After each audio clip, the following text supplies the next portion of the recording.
Welcome to Zwida Media. If you're new to this channel, please subscribe. Don't forget to like, comment and share. Here's a new video for today. Enjoy.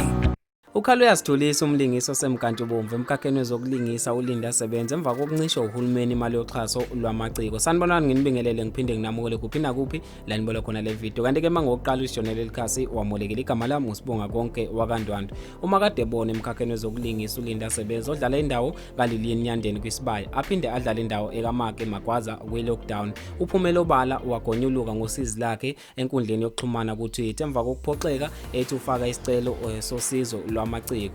Kanti ke uthi uphoxwe ungqongqoshe wezamasiko nobuciko uNathi Mthetho. uLinda Sebenza oneminyaka engama-55 uthi ke ubonga kakhulu umama wakhe okungiyena amtakulile noma aphilele yena njengoba ephila. Uthi ngaphandle kwalokho ke ngabe sikhuluma okunye ukuthi usebulalwe indlala njengoba ke sekuyi-lockdown. Kanti ke uthi i-lockdown i-affecte yonke into njengoba nomkhakha wezobuciko namasiko nawo uphazamiseke wagqemeka udume lengozi. Kanti ke ubesesho ukuthi ngiphoxeke kakhulu ungqongqoshe wezobuciko namasiko. Amaciko ayingxenye yabantu akhahlemeza ukuvala thaqa kwezwe. Kodwa ke asitshela ukuthi kufanele sithole imali yesibonelelo, kufanele siyephi, kumele futhi ke sidleni njengoba ke nathi singasebenzi. Ukhala ukuthi ke if bengasebenzanga abakhona ukhola. Uthi silindele ukuba sondle imindeni ngemali engekho. Singabakhokhi bentela. Sikhokha u25% wentela kodwa ke uhulumeni akasinakile ushaya indiva. Yena uNathi Mthetho uthini? Kumele kuze kuphinde kuphume eminye imphefumulo njengoba ke amaciko amaningi phambilini ake azihenge noma azibulale ngenxa yokhwantalala ukuthi ke babhekane nenkinga enkulu ngazi inkinga zemali.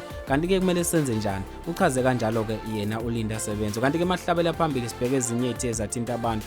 Sekubanjwe inqwaba yotshwala bufohliswa busuka eMozambique kubanjwe emngceleni ohlukanisa iMozambique kanye nelakuleli kaMhlaba uyalingana. Abantu abaningi ke basijabulele lesenzo njengoba ke bakhala ukuthi abantu bese bewela behambe beyophuza ezweni laseMozambique noma ke utshwala bebufohla busuke eMozambique buze la eNingizimu Afrika. Kanti ke sengiphetha mina ke ngivele ngiphume kanje asivele siqede kwi-comment section usho wena uvula ukuthi ngasikhulume ngazo namhlanje iziphi ithe zakuthinta azakuhlaba umxhele. Kanti ke mina sengiphuma kanje ngibambeke evidweni elandelayo. Yazi ukuthi ke sihlangana nini ngasiphi isikhathi futhi kanjani.